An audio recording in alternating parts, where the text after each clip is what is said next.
Yo, Lakers playoff basketball is here, and the big bad Wolves are coming to town to try and blow our Lakers house down. But not if Luka, LeBron, and AR have anything to say about it. And also, surprisingly, maybe Jaxson Hayes as well.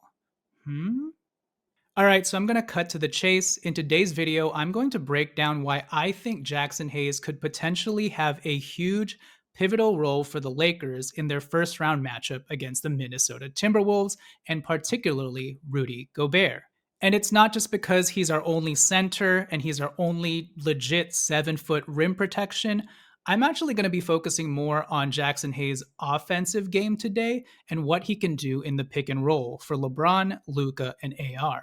And for today's film session, we are going to look at the Dallas Mavericks series against the Minnesota Timberwolves last year and use Daniel Gafford and Dereck Lively as a proxy for Jaxson Hayes and see the ways in which the Lakers can exploit a big like Rudy Gobert in the pick and roll and in drop and leverage Jaxson Hayes' explosive vertical lob threat ability. So with that said, let me pull up the tape while you guys like this video, comment down below, and most importantly, subscribe. And let's get into today's Jaxson Hayes is the Lakers' secret weapon against the Wolves video. All right, so before we get officially underway here, I just want to point out that in the Mavs series versus the Timberwolves last season, which went 5 games, Dereck Lively shot 100% from the field, 16 of 16 field goals. Now, Daniel Gafford did even better. He was 24 of 32 from the field and averaged 11 points a game on 75% shooting.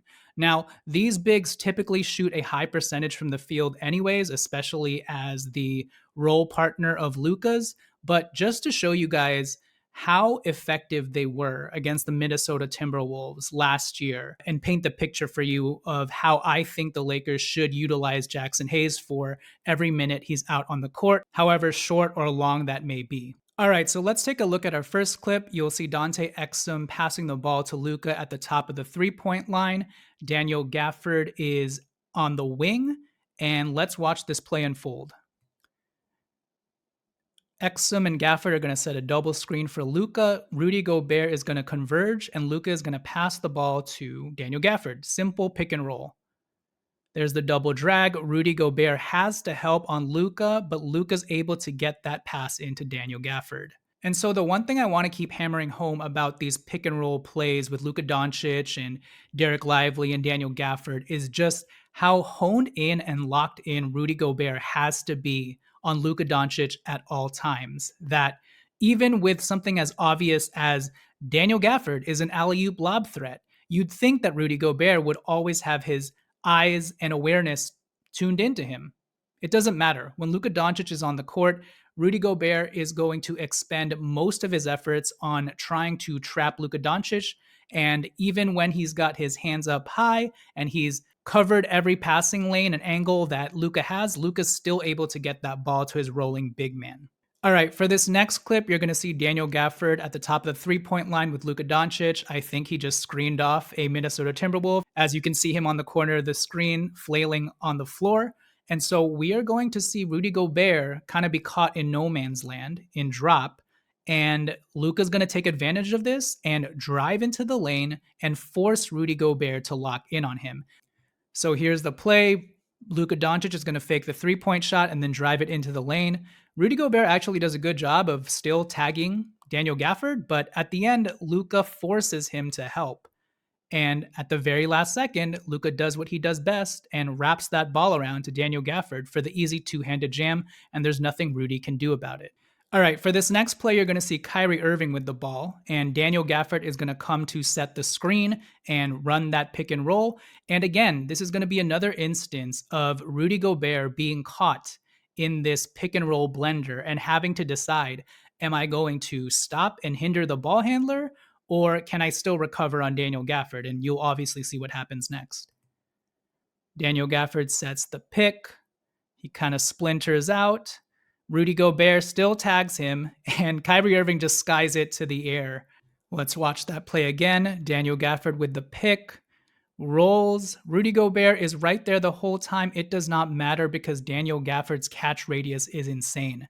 I think Jaxson Hayes has a similar sort of explosive catch radius as well. Maybe Daniel Gafford's slightly higher, but this just shows you the tough position that Rudy Gobert is caught in every single time when these pick and rolls are run with dynamic ball handlers and visionary playmakers like Luka Doncic and Kyrie Irving. It is a true pick your poison catch 22 sort of proposition. And more oftentimes than not, Daniel Gafford and Dereck Lively end up with a really good shot at the rim. All right, next play. We've got Daniel Gafford setting the high pick and roll pick at the top of the 3-point line. Luka Doncic is going to snake his way through it. Daniel Gafford is going to roll, and once again, Rudy Gobert is going to be caught up in this whirlwind trying to decide whether or not he should stop Luka Doncic first. So let's watch it unfold. There's the pick. Luka Doncic gets Jaden McDaniels in jail. Rudy Gobert is right there. It does not matter because Luka Doncic just flings the ball over his head and Daniel Gafford hammers it down with a nice two-handed jam. Look, Rudy Gobert is actually touching Daniel Gafford, and it matters not. All right, for this next play, we've got Luka Doncic at the top of the wing of the three-point arc. We've got Dwight Powell and Dereck Lively about to set a double drag screen. And this is one of the more popular ways that the Mavericks got one of their big men free for alley-oops and lobs. And this is also a screening sequence that the Lakers used as well when Anthony Davis was on the Lakers and for Jaxson Hayes too. So let's watch the play unfold. There's the first pick. There's the second pick, kind of, but Dereck Lively slips it, and Rudy Gobert comes out to contest Luka Doncic's shot, leaving Dereck Lively free in the lane to just roll hard. So look, Rudy Gobert trapped on Luka Doncic. Luka Doncic lasers the pass to Dereck Lively for the easy jam.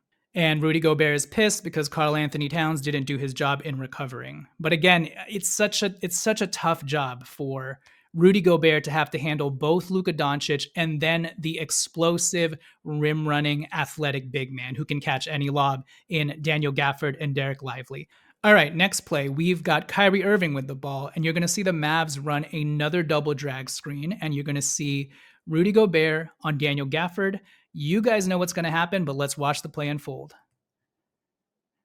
There's one pick, there's the double drag. Rudy Gobert gets stuck on Kyrie Irving. He slips out of that, and there is Daniel Gafford for the easy jam. So those clips just kind of showed you how tough it is for Rudy Gobert to have to guard these pick and roll coverages, whether he comes out to trap Luka Doncic or whether he plays drop, because Luka Doncic is such a threat. LeBron James is such a threat. Austin Reeves is such a threat to pull up for that mid-range jump shot, to step back for that three, to go all the way into the lane. And so Rudy Gobert constantly has to stay honest on these guys. And meanwhile, from behind him at the back of his shoulder, you've got an explosive athletic big who can catch the ball anywhere near the rim. And so it's really a tough proposition for Rudy every single time down the court.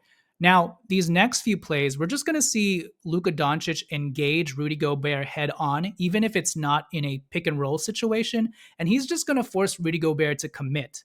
And once Rudy commits, there Daniel Gafford is, there Dereck Lively is in the dunker spot, ready to receive the ball and just jam that ball through. All right, so we've got Luka Doncic coming up to the top of the key to receive the ball. It looks like the Timberwolves are playing some sort of zone, except for Jaden McDaniels, who's pressuring the ball handler. And let's just watch and see what Luka Doncic does to engage Rudy Gobert and force him to commit. There's Luka Doncic. Kyle Anderson's guarding him. He's too slow for even slow Luka Doncic. Luka Doncic gets past him. Rudy Gobert has to commit, and he just throws the lob to Daniel Gafford. Next play, we've got Kyrie Irving dancing around on the perimeter against Naz Reid. You already know he's going to blow past him and force Rudy Gobert to then rotate and commit and help, and that's going to leave another lob threat big man open for the jam. Here's Kyrie Irving with a nice crossover, Euro step. He bobbles the ball, but is still able to get the lob off to Dereck Lively for the two-handed jam. And again, Rudy Gobert is focused on containing the ball handler. By the time he turns his head, even though he's been holding Dereck Lively this entire time, ball's already up and through the net. Now, in this next clip, Luka Doncic is going to pass it out to Derrick Jones Jr. at the top of the baseline, and Derrick Jones Jr. is going to attack the closeout. And again, he's going to force Rudy Gobert to come to him, to lock into him. And once that happens, it's an easy dump off to Daniel Gafford. So let's watch the play. Luka Doncic passes it to Derrick Jones Jr. Nice fake out, attacks the closeout, waits for Rudy Gobert to commit, wrap around pass to Daniel Gafford for the two-handed jam. All right, in this next clip, we've got another double drag action going on with the Mavericks for the sole purpose of getting Rudy Gobert switched onto Luka Doncic. Rudy Gobert is going to try and trust his teammates to handle Daniel Gafford rolling to the rim, but that's obviously going to be bad news, and they're not going to be able to contain Daniel Gafford. Now, the Wolves will probably be able to do a better job of containing someone like Jaxson Hayes, who's a little wilder and all over the place, but the same sort of principles will apply. If Jaxson Hayes has his hands ready, if he's ready to secure that ball and then go up strong, I have no reason to believe that Jaxson Hayes can't approximate these same types of actions with the Lakers. So let's watch this play. Here's the double drag. Daniel Gafford is going to roll. Rudy Gobert comes out. He's stuck. Luka lasers it to Daniel Gafford into the lane. Daniel Gafford is ready, slams it down. All right, for this next play, you're going to see Luka Doncic at the Dallas logo, and Daniel Gafford is with him setting a high pick and roll. This is a lot of space for Rudy Gobert to have to cover. Now, what I want you to pay attention to is Derrick Jones at the free throw line. He's going to set a back screen against Rudy Gobert to free the rolling Daniel Gafford up even more. And from there, Rudy is just going to be sort of off kilter and helter-skelter, and it's going to turn into and lead into an easy Luka to Daniel Gafford pick and roll jam. So let's watch the play. There's the high pick and roll. Daniel Gafford begins to roll. There's the back screen by Derrick Jones Jr., catches Rudy Gobert off guard, and nobody can help on the lob to Daniel Gafford.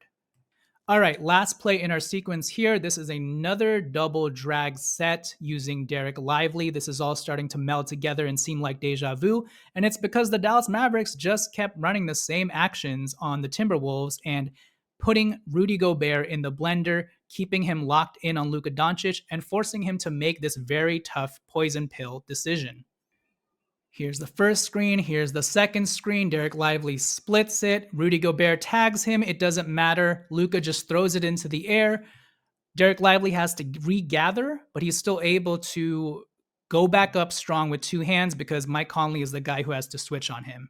And so it's over from there. Let's now watch some plays of Jaxson Hayes in these same scenarios, these same pick and roll lob scenarios against other lanky big men with mobility who can protect the rim sort of like Rudy Gobert. All right, so for this first play, we've got the New Orleans Pelicans. They employ a two-big lineup of Yves Missi, Kelly Olynyk, and then I guess Zion Williamson also plays the three, so they are pretty big up front. And Yves Missi is one of the best young rim protectors in the league. And so we've got Luka Doncic at the top of the Lakers logo.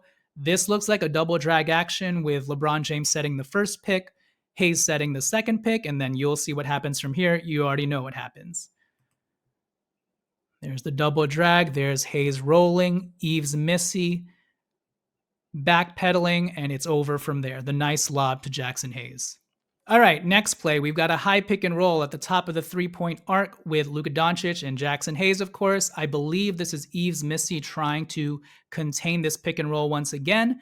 And again, especially for a rookie like Yves, even though he has a long 7'2" wingspan and is legitimately 7 foot, this is still going to be a very tough job for him to try and contain with Luka Doncic on the ball. There's the pick.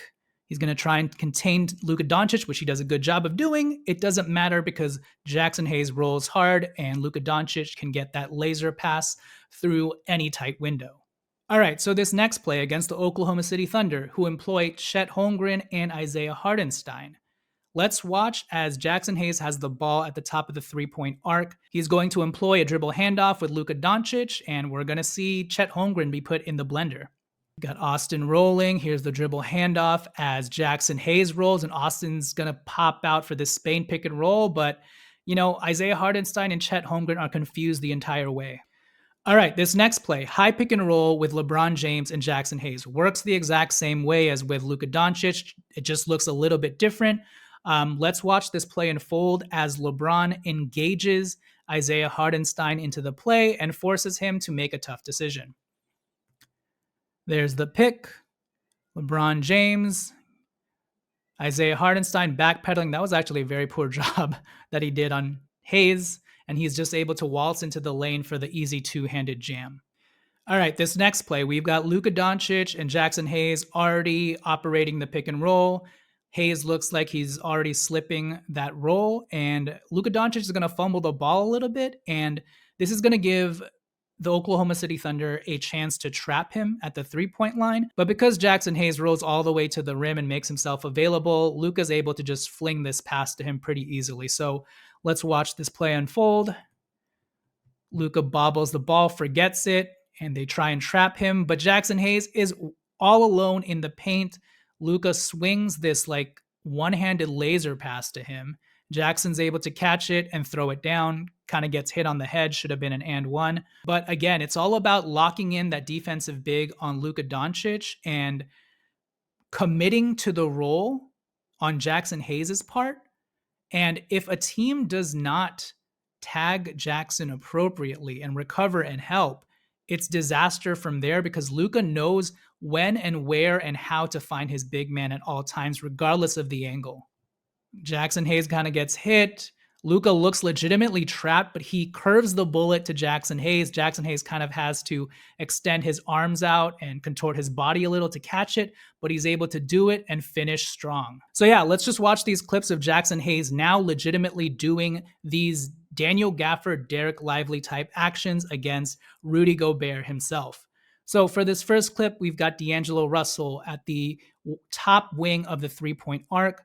Jaxson Hayes is going to come in to set a screen, and we'll see the ways in which D'Lo and Hayes are able to manipulate this pick and roll to get Rudy Gobert kind of caught up in the action, and you know what happens from there. Here's Hayes setting the screen, rolling, D'Lo doing his crafty thing, nice bounce pass to Jaxson Hayes on the roll. He's able to go up strong, primal scream, it's over. All right, next play, we've got Austin Reaves at the top of the three-point arc. Jaxson Hayes is going to set this back screen, bringing Rudy Gobert up, and Rudy Gobert is going to have to lock onto Austin Reaves, and because of that, you know who's going to be open eventually. Here's the pick. Rudy Gobert tries to trap him, doesn't matter. Hayes is rolling and already behind Rudy Gobert. Beautiful job by Austin to slip that pass through, and then tough finish by Jaxson Hayes, who also gets the and one. And then this last play, we've got Spencer Dinwiddie at the top of the three-point arc. Jaxson Hayes is in the dunker spot, and this isn't a pick and roll play, but this is just another example of a savvy ball handler driving it into the paint for the sole purpose of getting Rudy Gobert to commit, just so that they can dump the pass off to a cutting Jaxson Hayes in the dunker spot. There's Spencer Dinwiddie, drives to the paint, zips it to Jaxson Hayes. Beautiful, thunderous jam. That's where he wanted to go the entire time. All right, so that does it for today's video tape session. I know it probably got repetitive at the end, but I just really wanted to hammer home the point of how important it is for Luka Doncic to have a legitimate vertical spacing threat that he can lob the ball to against a big like Rudy Gobert, who is super long and can cause havoc in the paint defensively. Because whenever you engage Rudy Gobert in these pick and roll actions and force him to come up, if that was Jared Vanderbilt rolling to the rim, he doesn't have to worry too much. Guys can recover very easily on Jared Vanderbilt because they know Vanderbilt's not a great finisher in the paint. The moment a defender comes in, Jared Vanderbilt will probably sort of get spastic and lose the ball or throw up a wild shot. But Jaxson Hayes will go up strong with it, hammer it down. He'll be able to catch crazy lobs from Luka as long as it's anywhere near the vicinity of the rim. And so that's why I believe it'll be so important for the minutes that Jaxson Hayes is out on the court for the Lakers, that Hayes is involved in the center of the action, involved in as many pick and roll actions as possible with Luka Doncic, LeBron James, and Austin Reaves, because that's the way they're going to be able to pull Rudy Gobert out of the paint and force him to make some very tough decisions. So, Jaxson, be ready, keep your eyes peeled, have your hands at the go, sky for the ball, and jam it down the Wolves' throats so that they are not able to blow our house down. All right, with that said, that'll do it for this video. Hope you guys enjoyed this tape session. Can't wait for the Lakers to play their first game against the Wolves at Crypto on Saturday. And with that said, if you guys enjoyed this video, please do me the huge favor of liking this video, commenting down below, helping drum up the engagement. But most of all, please also hit this channel up with a subscribe. I would greatly appreciate it. This has been Jonathan Hernandez of the Lakers Legacy Podcast, and I will catch you guys next time. Go Lakers. Peace.